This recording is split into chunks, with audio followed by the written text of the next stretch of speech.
Okay, guys, we're here today, 16th episode of BJJ Fanatics podcast, and our guest today is Shawn Williams. So, Hey, good. We got one. We had to rehearse one time, and now we got it right, guys. So, guys, Shawn is one of the, for those who doesn't know him, he's one of the most well-known American black belts in Jiu-Jitsu. He's one of the very early black belts from Renzo Gracie that we all respect a lot.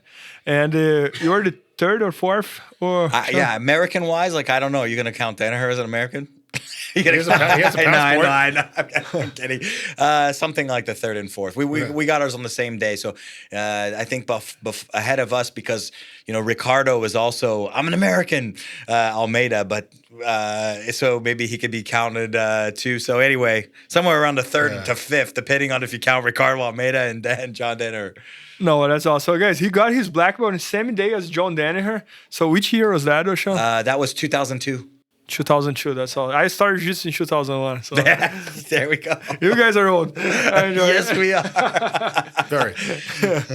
No, and so Shawn, tell us a little bit about how was jiu-jitsu in the 90s, like here in US and that. Tell us how you started. What got you into it? Because you're not from New York. No. Well, first of all, thanks for having me on the show, guys. It's a pleasure. It's Bernardo, is great to call all your matches. It's a real pleasure to call all the matches that you fought in. So it's a real honor to be here. That's right. That's the first time we met each other. Yeah. So. Actually met just today. So I got started in jiu-jitsu because I saw Renzo fight on TV. I mean, I saw the UFC like a lot of other people.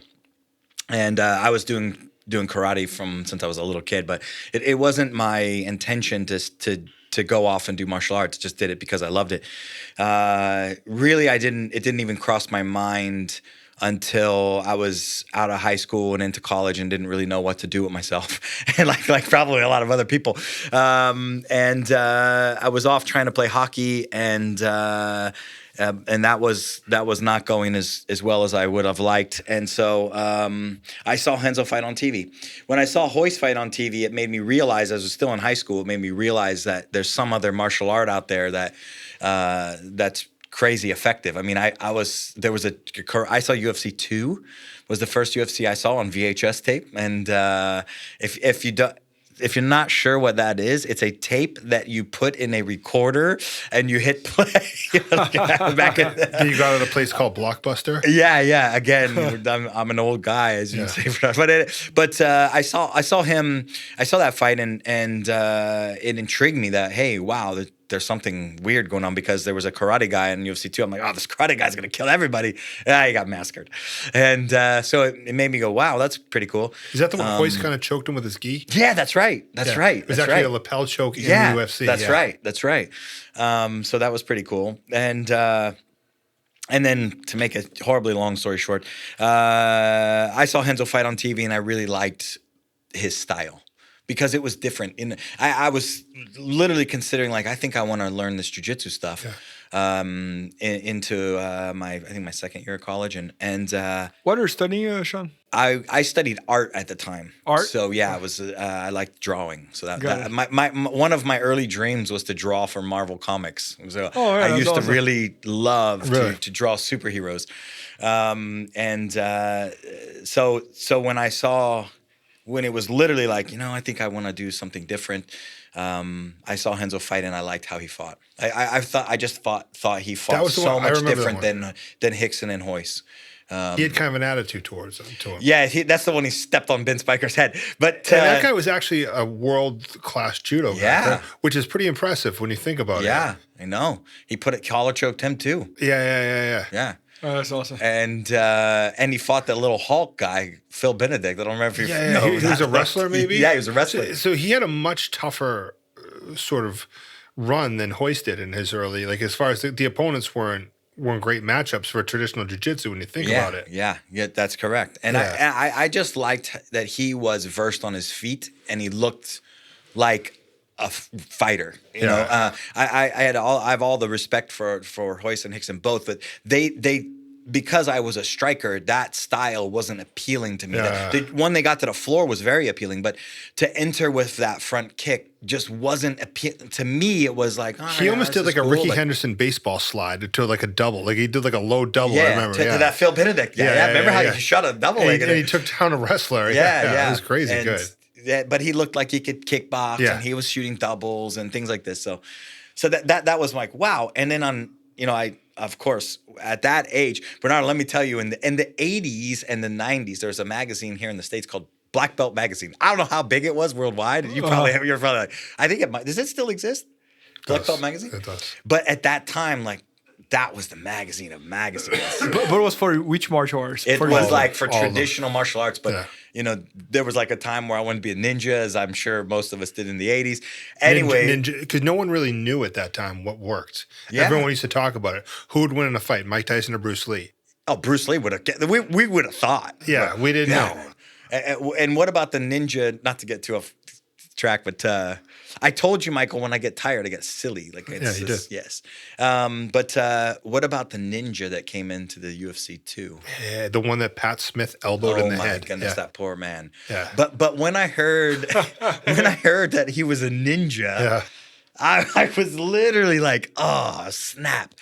This guy's going to kill everyone. Yeah. Like literally, he's probably going to disappear and no one even behind saw him somebody. But that poor man, he just appeared in the octagon. Yeah, and that's when you can say like, there was a real delusional stylistic matchup between these guys that were traditional martial artists and thinking, I can fight. Versus a kickboxer that knew he could fight. Pat Smith was 250-0. Yeah, as folklore said, but he wasn't really. Man, oh man. Anyway, I believe he's now doing a life sentence.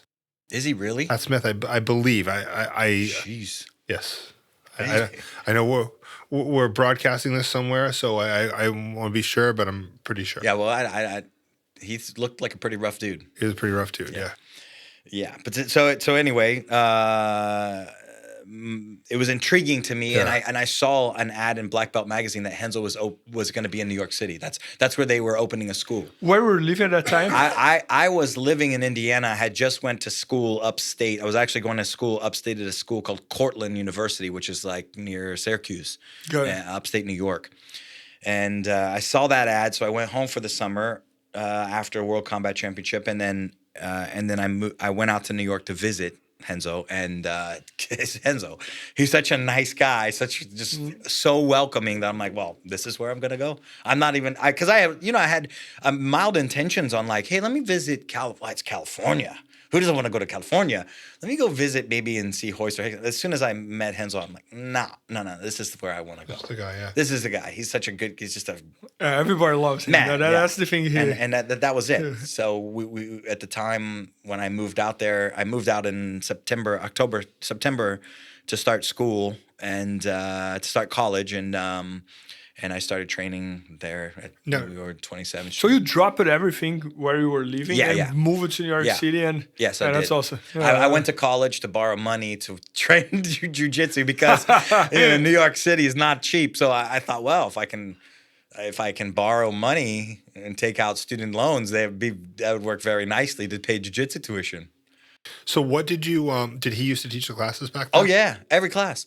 There was a very short time where at that time, a man named Craig Kukuk, who was his first partner. Yeah. There was kind a time. A pioneer in our business, huh? With the videos, correct? Yeah, I think he might have had the first video series, I think. Or one of them. I remember he did one with Renzo, and I remember everyone had it. Yeah, it had a red cover on it. Yeah. That I had seen. Funny story is when I used to drive home from New York, like a 10-hour drive from upstate New York to back home because I just love to drive. So I like these road trips.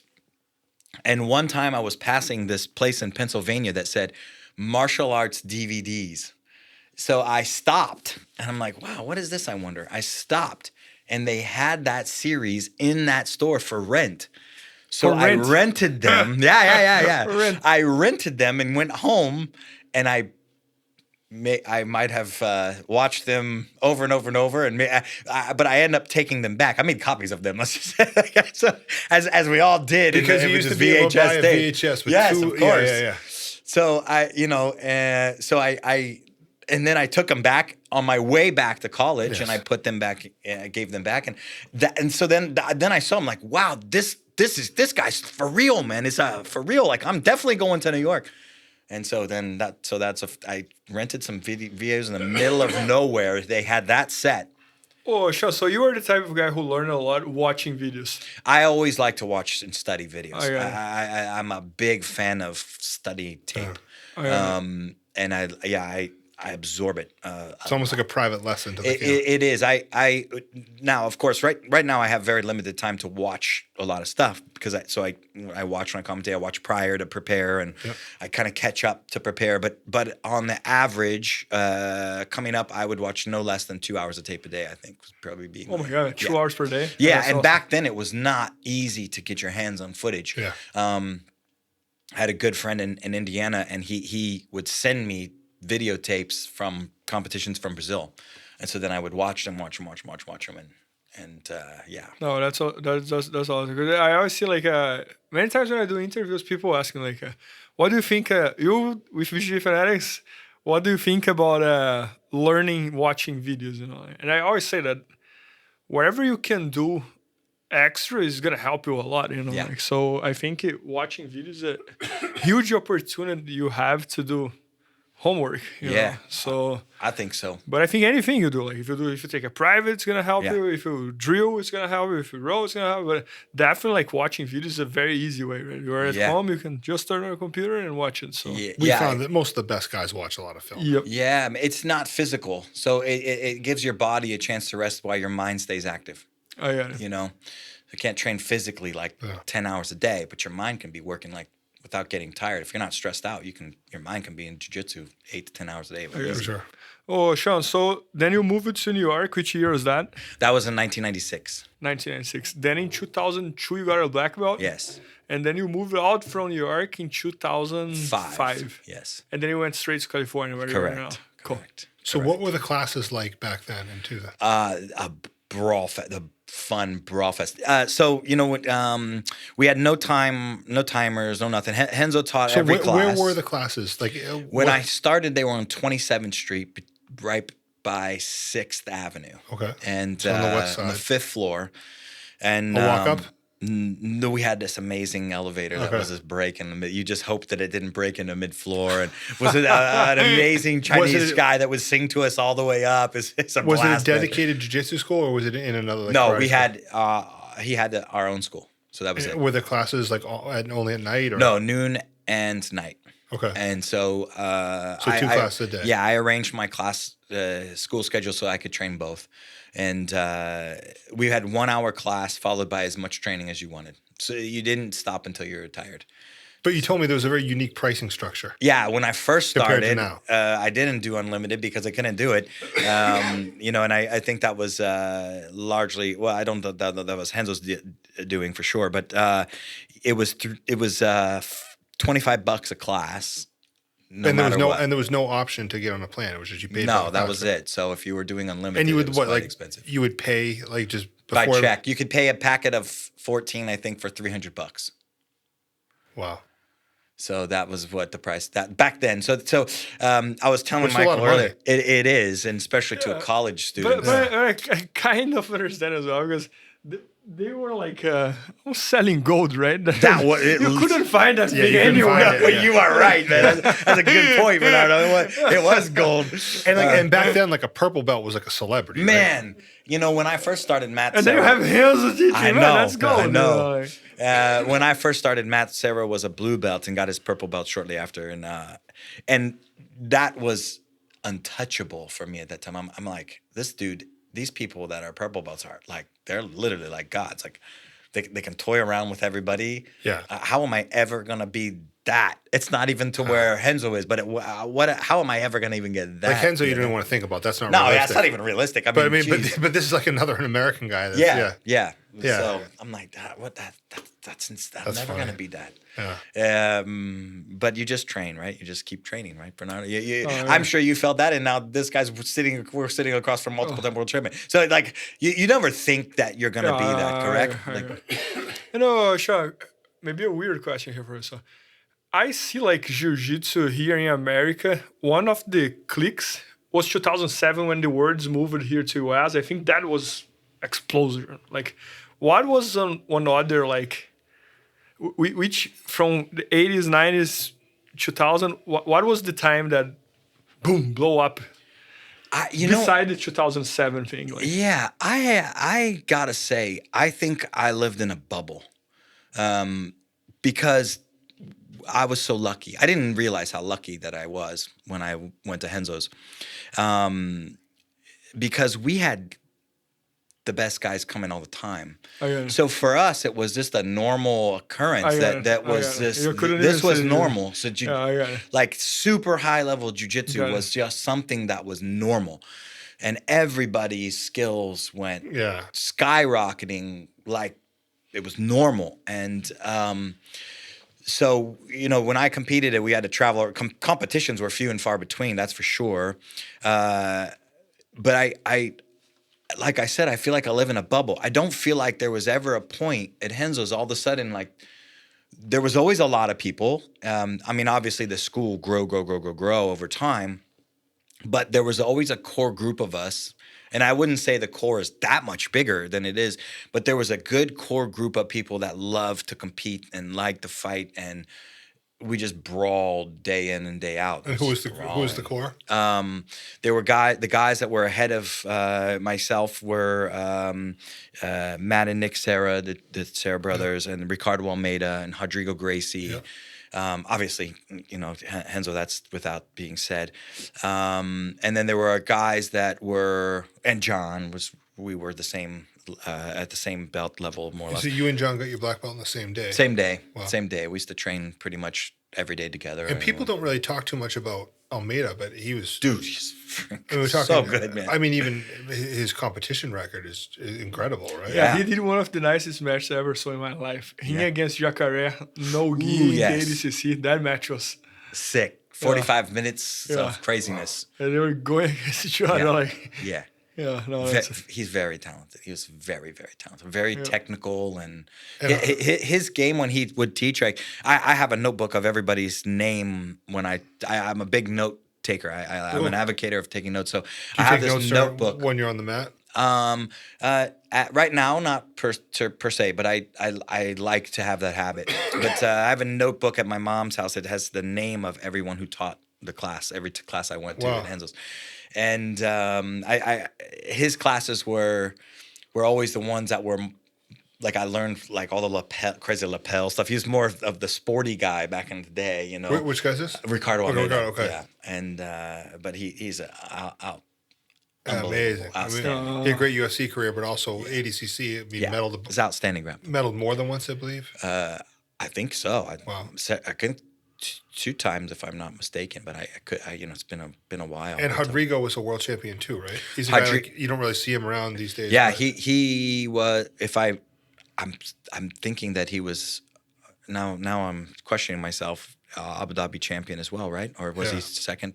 No, I think he won one year. I think second or third the other year. And Serra was the guy who finished as high. And you also said that Danaher was skill-wise up there with any of them, correct? Yeah, I say if you ask me, who's the best guy you ever trained with, right? Yeah. We've talked about this a little bit earlier. There are several guys that are like, that guy was amazing, Nino was amazing, Hadra's amazing, all these guys are amazing, Rodrigo, amazing, Ricardo, amazing. But I think as far as danger goes, where it generally gave you a sense of anxiety, what was probably John. It was a highly aggressive game towards submission. So no matter where you put yourself, I picture exactly what you're saying, because I say that to everybody as well. Like I competed against Rodolfo Vieira, I competed against Bochecha. So Rodolfo some crazy pressure, Bochecha crazy explosive, but the nicest, dangerous jiu-jitsu I ever rolled with was Marcelo. Yeah. So I can understand exactly what you're saying. That type of game that it's dangerous everywhere. Yeah. If you turn on the knee, it's dangerous. If you pull guard, it's dangerous. If you are on his guard, it's dangerous. Yeah. If he's on his back. Rodolfo, for example, is huge pressure. Yeah. So you know what you're gonna expect. You know, you're gonna expect like a pain here in your cheeks. Bochecha is most explosive and fastest heavyweight that. But Marcelo is that very fine jiu-jitsu that I think I can picture exactly what you're saying regarding John. And you know it's that's worse, man. You know, because it brings anxiety, right? Like you don't want it to bring anxiety, but you can train with somebody that's dangerous in 5 minutes and be like, why am I so tired? Do you know?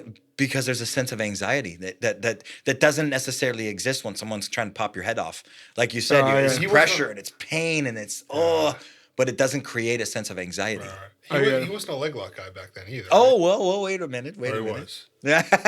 Yes. So John went through several nicknames. Johnny Kimura was actually. So he went through a phase of Johnny Armlock, then Johnny Kimura. Matt was the one who really nicknamed him more. You know, like Johnny Kimura was a while, and then Johnny Leglock happened when we were purple belts. Really? Yeah. So he started. Like when we started. Lock? I'll tell you when we started was when we were purple belts is when it really started the leg lock stuff. Because Matt Serra did I don't know if we want to call it invented, but he definitely had a major impact on backstepping from knee cutting into the knee bar position. Yeah. But instead of just fascia, it's called now. Right. Yeah. Instead of just falling back, he would sit on your waist and he would hold your leg. Yeah. And then he would think about untying your leg and falling off to the knee bar. So what was kind of common at the time was falling back to a knee bar. But it wasn't common is to fall back, sit on you, systematically untie your legs, and then fall off to the knee bar. What came out of that was leg lace, the ankle lace, right? That's kind of, John started, somehow he figured that one out, is ankle lace at about that time. When we maybe were purple belts or brown belts. Is that the one when they sit back and you have kind of a straight Achilles and a knee bar at the same time? Yeah. So you have the inside senkaku, you have the cross ashi, and you have the other one, you're holding the top leg, support that control leg. That came about that time. And so we all started using it at that time. So just developed and developed and developed and developed. But I learned a cross heel hook on my first day of jiu-jitsu. That was my first day. Really? Renzo was a big fan of heel hooks from the beginning. So there were guys that were doing it left and right. And some of our guys that trained with just John and I, basically, they almost were doing it to a fault. You know, some of them would do heel hooks and they would finish these really good guys that were visiting in heel hooks. And it almost became a fault because they were only blue belts, but they were heel hooking these guys that were brown and black belts that were coming up, and then they would only rely on that game. So it became almost a little bit of a fault at that time. But yeah, I think purple belt, that picture I showed you us being purple belts, you see, he already started the no-gi stuff with the legs. Yeah, Shawn, so you're showing us like some John pictures. So tell us about how you used to dress himself. Yeah, now he's rashier. It's civilized now. Because we're good friends with John, but we didn't know him at that time. So we're hearing about the past. I hope he doesn't try to kill me. But he's been a very simple dresser. I think that's the way you could put it. So very utilitarian. But there's got to be a reason. Like I said, back then there were no rash guards. Right. So he used to wear New York Giants jersey and shorts and like a uniform, you know? So it was a New York Giants shorts too? Yes, Phil Simms jersey and New York Giants shorts, I swear. But the thing is that Simms it was like this legendary quarterback. He was their quarterback in like the 80s. Yeah. And so he was like the hero of the New York Giants, the football team. I'm guessing John didn't watch many of Phil Simms. I would highly doubt he even knew who he was. Yeah. But you know what we need to do is we need to give him a gift of a Phil Simms jersey. Maybe his birthday's coming up. Maybe I'll go. Rash card I think I'm gonna. Oh my goodness, that would be great. But he would use the t-shirt and the shorts in the winter. And in the winter, that would be he'd come marching up to the school and the jersey and the shorts. Yeah, man, crazy. And of course he bounced. So when he worked outside, he would. I very rarely saw him with a jacket that I remember. Now jersey, I could be wrong. No t-shirt. Yeah, Like people are like, wow, look at this guy's a real big Giants fan. You know, I'm not an advocate. I don't remember if he wore a jacket in the winter, but I do remember that from time to time. I don't believe he had a jacket on all the time. We saw his bouncing outfit. It actually was pretty well thought out. No, everything that guy does is well thought out. I mean, I think the world knows that now. Exactly. He was our secret weapon for a long time. Now, you guys have put it out there. I don't know what else. There is everything that he does has some sort of everything reason. Even lately, like he gained the weight and he lost the weight. Did he tell you why? We know about that. We do. Because the surgery thing? Yeah. Yeah. I didn't know that. So now I'm using that. I'm using that as my scapegoat. I'm saying, yeah, man, this was why I put on the dad weight. He gained like 60 pounds. Yes. And then he took off 60 pounds. Yeah. Yeah. Because to help strengthen the joints. Because we were around him, and so the first time we were filming, we didn't realize this. He's an intermittent faster, and he only eats at 10 p.m. And so, like, the first day, we're saying, like, hey, John, it's about 2 o'clock. We're going to get a pizza. He's like, yeah, guys, we're really busy here today. Like, okay, so when do you think we should I'll eat about 10 p.m. You guys don't need all those calories anyway. We're like, we haven't really trained our bodies for this. I was already doing some fasting, but I would eat like 2, 3 p.m. So I would stay like 14 hours without eating, but not like 24 hours without eating. This is how it always was. He didn't eat a lot throughout training. So he always kind of intermittent fasted? Because we would go we would go and get lunch at midday, and usually he would eat, if he would eat anything, it'd be something very, very small. Wow. Yeah. That's funny. Yeah. But there's a reason, pretty much a reason for everything that he does. So at least as far as I know. Yeah, no, we have that. He doesn't just know about grappling stuff. No. So back to Nino Schembri. Yes. Because we know we ended up having a lot of influence over you. Yes. So I remember him in Pride. I remember they need Sakuraba and beat him. Yeah. Was he a world champion in jiu-jitsu? I think he was second. I know he was second to Terere the 1 year. I don't know that he won. I don't think he ever won a world title, but he's legendary. Oh my goodness! Yeah, he's one of the most well-known. Oh my goodness! And especially in the gym, as you were saying, he's known as just honestly, I'm not sure as well. But I think he has won the words. He might have before that. I don't know. I drove by his school one day in California. It's just like a small place, but like, wait a minute, I know that name. But tell us how he kind of affected you. Yeah, so he if you want to call, if you're talking about rubber guard, the real father of the rubber guard is Nino Schembri. He didn't call it rubber guard, but he would pull his foot over his face. That's how he was so flexible to bring his foot to his face, and he would omoplata people. He would go-go plata people. So when I saw that in training, because he came to Renzo's and trained, that's what I started to do right away, because he was like, man, I can put my foot close to my face, so I can do omoplatas. So I became an omoplata guy for a while until, as I explained earlier. So that's how you come out with the Williams guard? Yeah, cool. Because then the guy got slippery. We were fight training, and I was omoplataing guys until they wore basically no shoulders, tank tops, and then everybody started pulling out of the omoplatas, and so then I just wrapped under my knee and held the shoulder with my hand, and it stopped it long enough for me to re-omoplata the guy, and so I was like, oh wow, okay. And then the frame came because and you developed a whole sequence. Yeah, because then of course when you do it to people, then they get good at defending it. And so you have to make new stuff, or else they just crush you. So then the frame came, and then the system came of that. And so it's a very tight guard where you it looks a little bit like a rubber guard, but you kind of have an arm underneath your leg, and it ends up being a very, very tight. It's a paralyzing feeling being in it. Yeah. When you're the guy, because when you're in a normal closed guard and the guy has legs around your waist, I mean, not the biggest deal. Yeah. But until he starts being offensive, but this one's a very aggressive guard. Yeah, I mean, I think we had an aggressive system there, like a style. Like, if you ever watch tapes of Renzo training with his brother, it's like you see him. That's what I gotta watch. I gotta see that kind of stuff all the time. So I thought we always had a very aggressive style, and so the guard allowed me as this much smaller guy to systematically go after people that were in my guard that I couldn't deal with, or that were trying to stall, or that I could control them and bring my knee through the middle and get submissions and hold somebody much bigger than me with that frame and the leg wrap. Now tell me, so the first thing a lot of people say when they see it is that you're going to need a lot of flexibility for that. Yeah. But you're saying, as of a guy in his 40s, that's not really the case. No, not at all. The reason why you don't is because you're out at an angle. You're not flat. You're not. I front felt that on. today when we did Yeah. the thing. So you're not like a Cirque du Soleil performer.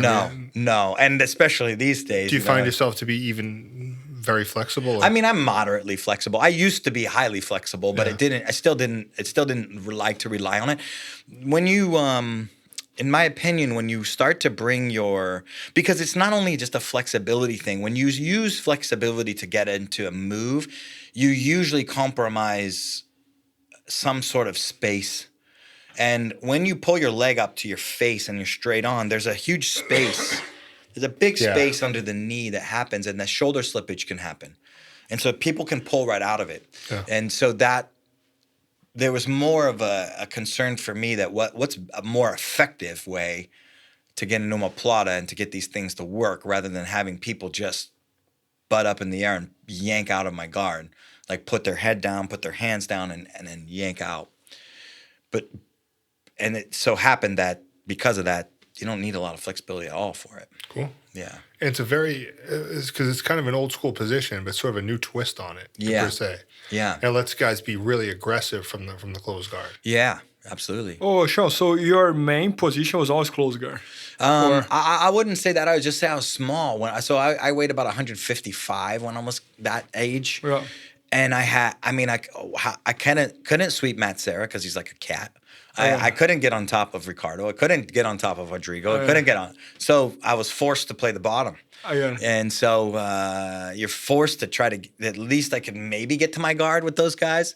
At least if I kept my back on the floor, they weren't on my back. That's more of my mentality. Like, hey, if I can keep my back on the ground, at least that's safe. And so then you end up playing a lot of closed guard. And we did closed guard anyway a lot because of the fighting nature of school. Everybody had a good closed guard. So, yeah. No, that's awesome. Yeah. And guys, we just shot an entire instructional with Shawn today, all about his Williams guard. So no gi, so it was very, very cool. So it's going to come out very soon on BJJfanatics.com. Make sure to check that out.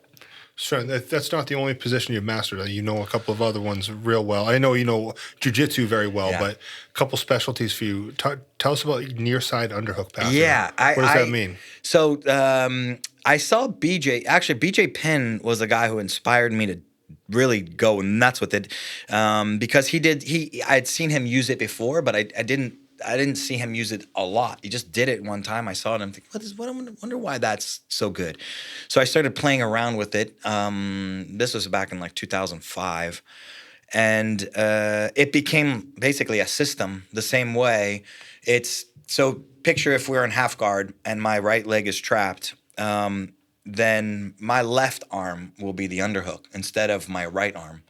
So instead of the traditional far side underhook, if you do the near side, the left side, I call it the near side underhook, and if you do it well, the far side won't even matter. It doesn't even matter, and it's pretty crazy, and it really does a good job of stopping things like deep half guard and things like this, and so then I started to just get to it from everywhere. I mean, butterfly guard passing, you can get to it, and these body lock passes that I like, you can get to it, and so I ran with it, and it just became something I really enjoy. I still don't see people doing it enough.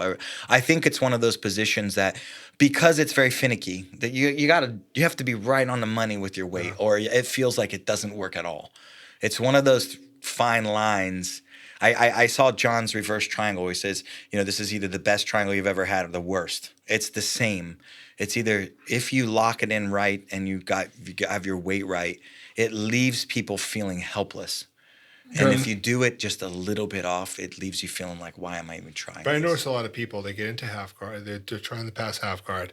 The guy on the bottom does death grips above the knee, and you're trying to push it down. Yeah. He's holding on like he's trying to stay on the side of a building, and it's hard to get off. But you're saying this is kind of an easy way once you get this in. Yeah, and you do it right. It's a strong passing mechanism, and I use it from cross side. I use just the underhooks from all kinds of various positions, but that near side underhook was a game changer. Awesome. And then I'd say the other thing is the leg work that I do. I think that's probably leg work, like leg pummeling and the leg work cool. to pass. Yeah, I've been doing that for a long time, and I kind of similar to what Gordon is doing. yes. Awesome. Yes, I've been doing this for. Do you put hands on the ground? Oh, absolutely.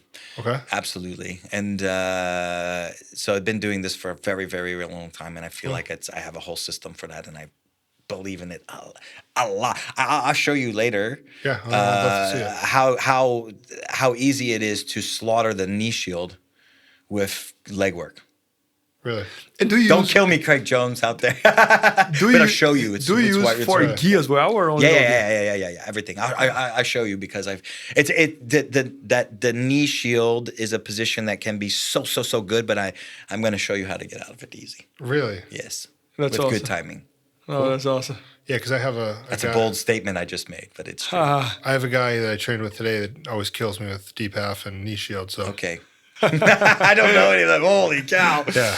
Yes, I saw like to that Bernardo was using a little near side underhook passing on. Although it came from a high position, you had the near side underhook actually when you were training today, but it just came from when your hips were much higher.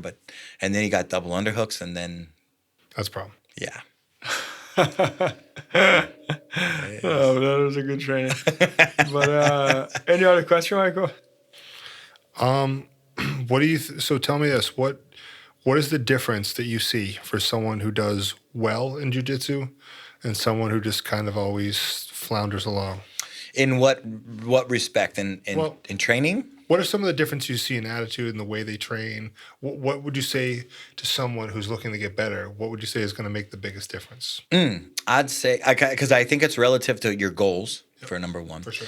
So if we're talking about a hobbyist, if we're just talking about someone who just wants to casually learn jiu-jitsu and get better at something, consistency and persistence, because it's not a sprint. No. It's a marathon. Yeah, I agree. Yeah. I agree 100%. Yeah.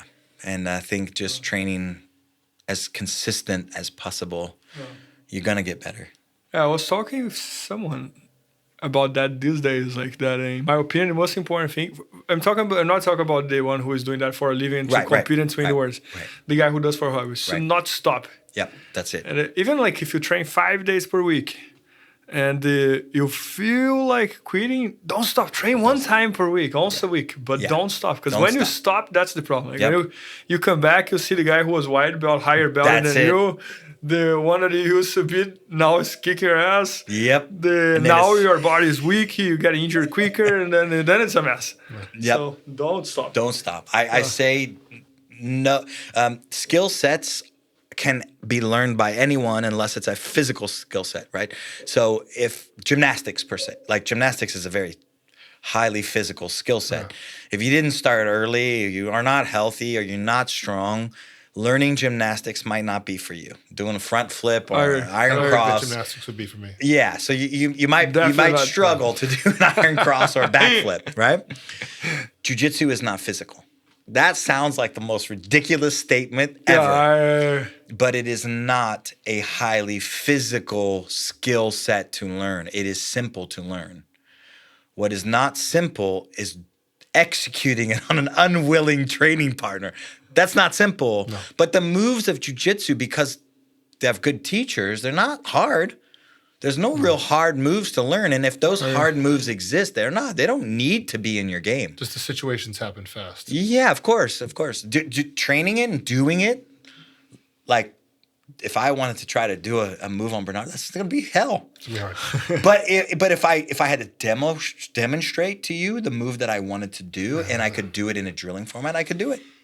And that's what I think people they don't remember when they're training. Like, you are not, jiu-jitsu is unfair. It's an unfair martial art. I agree. Remember we were talking about that today. Yeah, it's unfair. So if I'm training 2 hours a week, I'm going to get my ass handed to me by someone that started after me that's training 5 hours a week. I agree. That's a fact. So if you know that going in, and you know that all I have to do is not stop, you're going, at some point, with that young man that's training 5 times a week that just goes right by you, boom, blows right by you, eventually you're going to have a great conversation on the mats with that person. What I mean by conversation with them on the mats is you're going to train with them intelligently over time. So if it takes you 10 years, because that's maybe how it's going to take you to get that same mad hours where you are relatively some skill level where you can roll together and have a nice training. I like a good friend of mine calls them conversations versus arguments. I think that's a very good, way to talk about training as a conversation, not an argument. So if you just don't stop, eventually you're going to have all these lovely conversations with all these other black belts in the room, because you will be a black belt at some point. It's not a mystery. All you have to do is not quit. You just don't stop. And then you will have these amazing conversations. And I hope everybody knows what I'm talking about by conversations. You got amazing training sessions with all of these people. And it's going to be the most wonderful experience you've ever done, pretty much for yourself, except for maybe having a child. Last thing I'd say, so you've picked up a second career here. You've become kind of the voice of jiu-jitsu. You're the color commentator on there. What do you think has allowed you to connect with so many people so well? I have no idea. I guess. I don't know. I love it. So no training? No, I have had no training whatsoever. I just love it. So I think your enthusiasm and your knowledge comes through. I agree. Thank you. I appreciate it. Because enthusiasm without knowledge, well, it isn't very helpful. But I think you have both, and I think that's what makes it. You do definitely make the. It always comes through. You make some exciting fights even more exciting, and some boring fights more exciting than they would be. You always have a lot of knowledge coming in, and I appreciate it. Thank you. I agree. I love it. No, I agree. Yeah, so thanks so much for being here, Shawn. And pleasure. I will say that your techniques are incredible. I like that they work for people of any age, don't require a lot of flexibility, and very different than what we've been seeing. Like kind of there's a very weird, cool trick on close guard that works. Yeah. Well, it's a pleasure. Thank you, guys. Yeah, thanks so much, Shawn. It was a pleasure to have you here on the podcast, and also to have the video on BJJ Fanatics. So, pleasure. Thanks, guys. So, thank you. This segment from BJJ Fanatics podcast has come to a close. Don't forget to subscribe, rate, and review to help us grow faster and reach more Jiu-Jitsu fanatics around the world.